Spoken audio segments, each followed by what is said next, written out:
E aí, pessoal do Espírita Pop, bem-vindos a mais um programa. Yasmin Toriani! Oi, humanos do Vamos planeta Terra e de outros então, planetas também, né? de outros planetas também, porque nosso broadcast vai também para outros planetas via Comunhão Espírito de Brasil. É nós na fita, mano. Galera, nós vamos falar de um tema hoje cabuloso.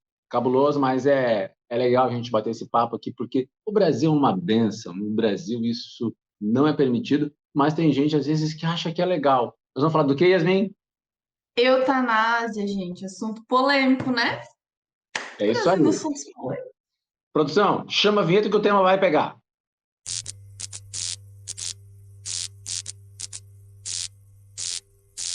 Daí, pessoal, tudo bom com vocês? Como Yasmin fala, como é que é a historinha, Yasmin? Tu tem aí o chavão das YouTubers? Tudo bom? Oi, meninas, tudo bom? No vídeo de hoje, a gente vai falar sobre eutanásia. Bem light, assim, né? Mas, Não, galera, tranquilo isso. esse é um tema que a gente tem que abordar, porque são desses temas super importantes que o Espiritismo lança assim, ó, não é uma luzinha, lança um farol em cima, né? Então, Uhum. Yasmin, vou começar passando a bola para ti, já que eu sei que tu deu estudar. Nossa, eu trouxe bastante coisa. Mas vamos trocando ideia, né, gente? Primeiro de tudo, entender, galera, que assim, ó, o acaso não existe, entende? Se a gente tá passando por certa aprovação, principalmente em relação à doença, né, a gente tem que entender que aquilo ali é um projeto que a gente aceitou. A gente tinha consciência no momento que foi projetado para nós que aquilo ali ia acontecer, né? Que a gente ia passar por aquela situação. Então, o que que acontece, né? O Cris falou lá no início nos países mais desenvolvidos, isso daí é moda, gente. Tem gente que sai da sua nação para ir para outros países para estar se envolvendo na situação da eutanásia, né? Ou como eles chamam lá, suicídio assistido, desculpa, eles chamam não. Nós usamos esse termo, né, de suicídio assistido. E é importante que a gente entenda isso, trazer essa palavra, por mais pesada que ela seja, assim, a nossa proposta está mais descontraído, né? Mas por mais pesada que ela seja, a gente não pode romantizar a eutanásia, né? O que que aconteceu? Lá em 2014 foi lançado um filme, opa, desculpa, 2016. Eu tô confundindo com o outro. Lá em 2016 foi lançado um filme, né? E nesse filme mostra a situação do cara, da menina que se apaixona por ele, ela vai cuidar dele. Ele tem uma paralisia quase que total, ele só movimenta o rosto, né? O resto do corpo ele não movimenta, e então ele vai para essa situação da eutanásia, ele opta pela eutanásia, né? Só que o filme romantiza isso daí como se fosse algo bonitinho, como se fosse algo fofo, mas na realidade ele tá se suicidando. Então eu paro para pensar assim, a gente já sabe, galera, que na maior parte dos casos das pessoas que vêm com alguma degeneração assim muito severa, é um resquício de um ato suicida de outras encarnações. Então pensa comigo, tu já tem isso para essa encarnação, para trabalhar isso, para te ajudar algo que tu pediu para vir para reparar, porque a vida, gente, a vida é lei primordial de Deus. A vida é um presente dado para nós por Deus. Então quem somos nós para tirar a vida, se já tirar a vida de outro é uma infração a Deus, né? Vamos pensar lá nas leis. A gente tem o não matarás, e o não matarás é não matarás geral, entendeu? Não adianta a gente sair poupando todo mundo e vir e dar o tibu em nós.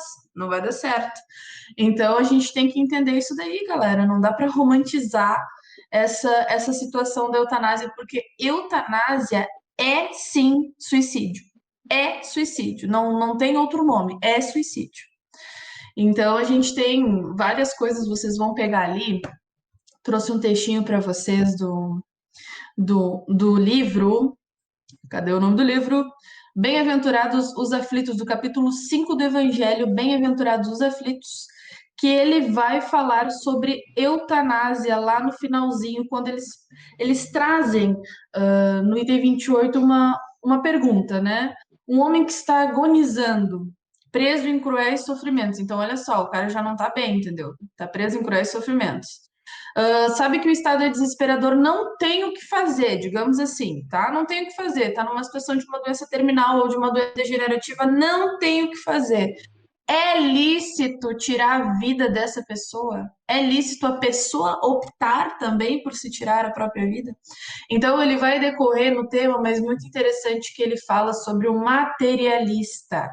O que que é o materialista, galera? É aquela pessoa que está presa à nossa realidade material, né? Não consegue ainda entender o além, que ainda existe coisas além desse corpício maravilhoso que a gente habita, né?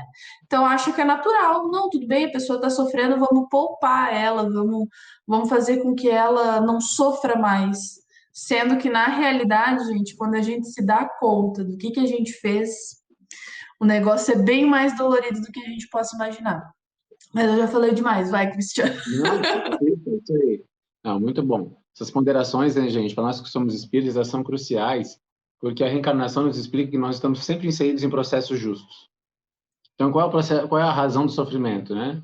A gente precisa entender que todo sofrimento ele tem causa justa e fim proveitoso. Então, se ele tem uma causa, ele não é por acaso.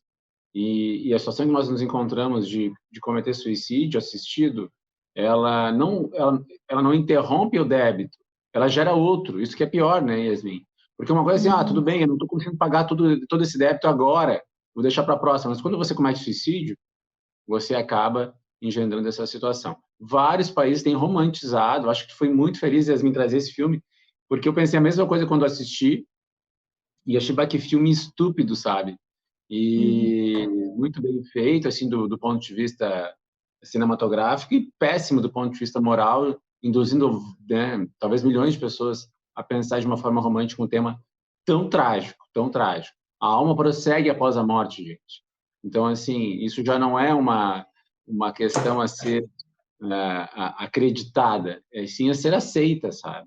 Porque isso muda os hábitos das pessoas, as pessoas têm que ter outras posturas, e Emmanuel vai dizer assim, que ele fala sobre esse tema algumas vezes, a eutanásia, até mesmo quando praticada em nome do amor, será sempre deplorável intromissão da ciência humana nos processos instituídos pela sabedoria divina. Falando sobre o filme também, né? Encara essa questão do filme, porque parece um gesto de amor. Em favor da recuperação ou do aprimoramento da alma. A alma que está ali, ela está passando por uma depuração, gente. A gente vai ver também no Evangelho se a gente não pode ter no momento final, né, da vida um arrependimento que nos poupe toda uma outra existência, né? Então, assim, são situações. E lá na pergunta 944 do Livro dos Espíritos também, tem um homem o direito de dispor da sua vida? Não. Só a Deus cabe essa, essa autorização, né, gente? Eu acho que é isso que é muito... esse direito. O suicídio voluntário importa numa transgressão desta lei. Então, gente, a gente sabe que não é fácil, né? A vida tem todos os seus dilemas. Tem um ente querido que a gente ama ali, numa situação muito difícil. São as gatas da Yasmin ali fazendo tretas. Pedimos desculpa, né, Fibizote? A Fibizotinha tá aqui querendo ouvir também. E faz parte. Então, assim, o nosso apelo a todo mundo que tem um pouquinho de influência, assim, a gente. Claro que existem situações aí, a obra de André Luiz ela vai apresentar o oposto agora, né? Em que nós temos, num contexto das histórias de André Luiz, que é Carlos Chagas, né? Todo mundo já sabe, só olhar as fotos ali do filme Nosso Lar e olhar a foto de Carlos Chagas, né? Verdade. Então, assim, eles vão apresentar várias pessoas em desencarne. Numa delas, nós temos uma situação de uma família em que a pessoa está agonizando na morte, mas quem prende eles é a vibração dos familiares que não querem aceitar o desencarne. Então, a equipe de André Luiz, eles montam uma força-tarefa assim para aliviar aquelas emanações, a fim de que ele possa receber os passes necessários para que ele possa desencarnar em paz. Aí tem uma outra situação, né, que é a de você não permitir que alguém parta, também numa visão materialista, quase. Ah, quero que fique comigo, quero que fique comigo a pessoa lá no processo natural de desencarne, né? Ou seja, não é nada antecipado, né? E um fator importante, quando a Elis vai ressaltar também, é que o emprego de dopantes, né, muito fortes, que inviabilizem a pessoa ter consciência mínima do processo que ela está passando, também dificultam o seu desencarne. Ele compara assim como se fossem A alma está se desligando e aquelas medicações dopantes, elas grudassem o espírito no corpo de novo. Daí o trabalho de desencarne ele é muito mais complexo, de descolamento, né, do perispírito, do corpo físico. Então, olha que interessante, né, gente? Porque às vezes a gente pensa em, nós vamos praticar a eutanásia, mas a pessoa lá impede a pessoa também de ter a mínima consciência dos seus momentos finais, porque existe todo um panorama de que a pessoa não pode sofrer nada e etc. Mas existe fim proveitoso. Evidente que ninguém quer ver um parente sem analgesia, né, necessária, coisa e tal. Mas o cuidado para a gente não tirar esse momento da morte, a profusão de almas que muitas vezes acontece ali, os pedidos de perdão, né? E eu tive uma situação há pouco tempo na família nesse sentido. Vi, por exemplo, meu tio pedindo perdão para minha avó. E achei isso tão forte, sabe? Tão forte, assim, porque talvez ali aqueles dias que ela suportou a mais resolveram problemas que ficariam entre eles, né? Então, assim, gente, todos esses processos de desencarne difíceis, eles têm uma causa justa e um fim proveitoso. Com certeza, a pessoa que se sente amada nesse trajeto recebe todas as bênçãos necessárias para poder fazer essa transição. E é isso, Yasmin. Vocês querem trazer mais alguma coisa? Eu quero deixar uma sugestão, enquanto eu Porque tem estudava sobre o bastante tema. conteúdo aí. Acho que a gente está com um pouquinho de tempo. Se quiser tocar ficha, pode. Eu quero trazer uma sugestão que, enquanto eu estudava, eu estava fazendo uma reflexão sobre essa situação, né? Eu não consigo imaginar a dor que seja para uma família estar passando por uma situação com alguém em situação de uma doença terminal ou degenerativa, né? Que muitas vezes são essas duas opções que levam a pessoa a estar procurando essa questão do suicídio assistido. Eu não consigo imaginar o que deva ser essa dor para a família, mas enquanto reflexão, eu consigo ver que é também uma oportunidade de esclarecimento, de conscientização a um grupo familiar. Eu parei para pensar, muito se fala dos planejamentos encarnatórios, né? A gente tem aí 30, 40, 50 anos antes de reencarnar, fazendo o nosso planejamento, o que a gente vai fazer, como é que vai ser, vindo um depois do outro, né? E quem sabe para aquele grupo familiar, porque uma aprovação desse nível, gente, ela não é algo somente para a pessoa que está vivendo, para aquele espírito que está passando por, como o Cris falou, essa depuração. É algo coletivo, porque envolve uma família, envolve um grupo, envolve essa galera que veio para esse rolê, que também aceitou, porque sabia que isso também iria acontecer, né? Todos estavam cientes. Então, se todos estavam cientes, galera, eu penso que também todos são responsáveis. Claro que a decisão final é puramente da pessoa, mas tudo que a gente pode fazer para o não, para o ir contra, é melhor. Pegando ainda o exemplo do filme, se vocês forem ver, a moça até tenta, né? Não, peraí, não vai por aí, mas os pais do rapaz, que tem um grande poder de influência sobre ele, aceitam, né? Ainda acompanham. Então, para a gente refletir sobre isso, pessoal, é uma oportunidade de conscientização para todos nós que estamos envolvidos nesse grupo onde tem uma pessoa nessa situação. É uma oportunidade para a gente conhecer Jesus, é uma oportunidade para a gente procurar entender o que acontece depois. Porque muito se fala do agora ou do antes, mas e o depois? O que vem depois de tudo isso, né? O que esse ato vai gerar depois que a gente cometê-lo? Porque depois que foi, não tem como voltar atrás, né? A gente tem vários casos no Memórias de um Suicida, por exemplo, de espíritos que cometeram suicídio e gostariam de voltar atrás, porque, por exemplo, estão presos num loop no momento do suicídio, sabe? Revivendo aquela cena, revivendo aquilo o tempo todo, sabe, gente? E é um ambiente muito pesado, a gente não tem noção disso. Então, fica aí que é uma oportunidade de conscientização a todos nós, de pesquisa.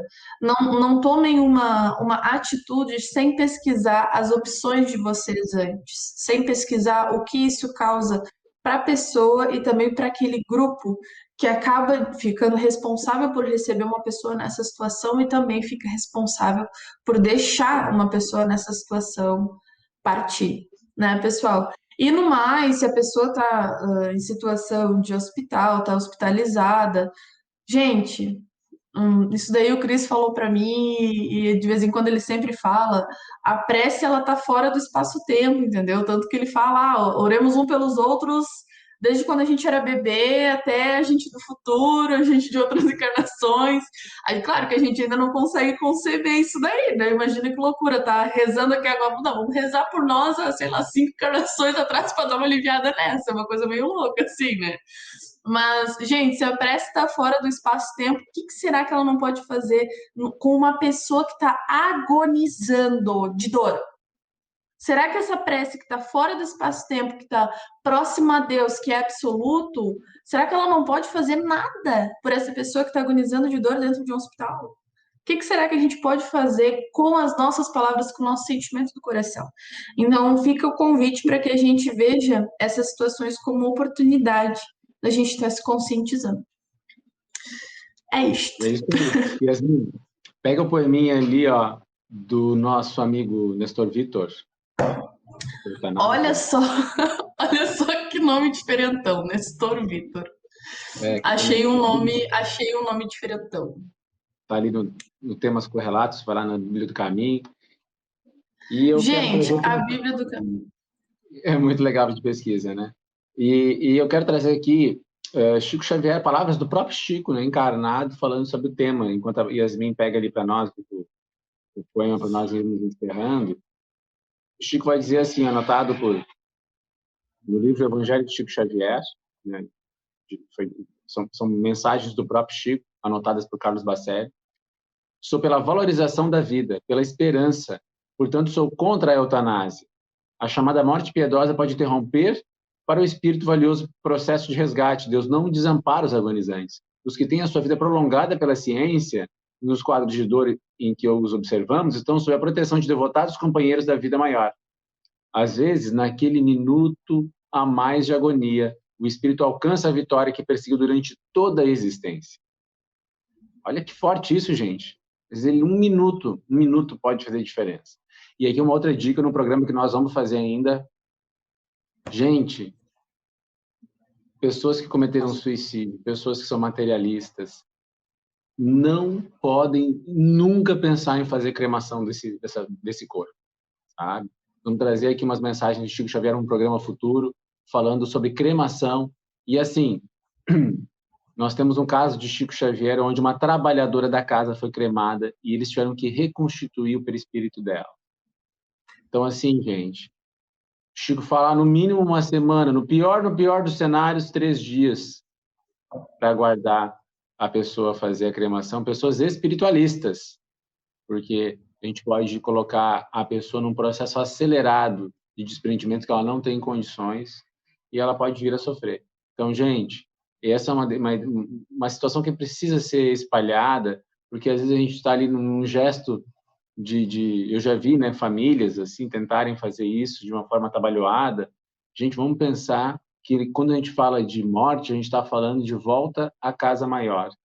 E a gente pode lembrar, né, daquela mensagem do Velho Testamento, do pó viemos, ao pó voltaremos.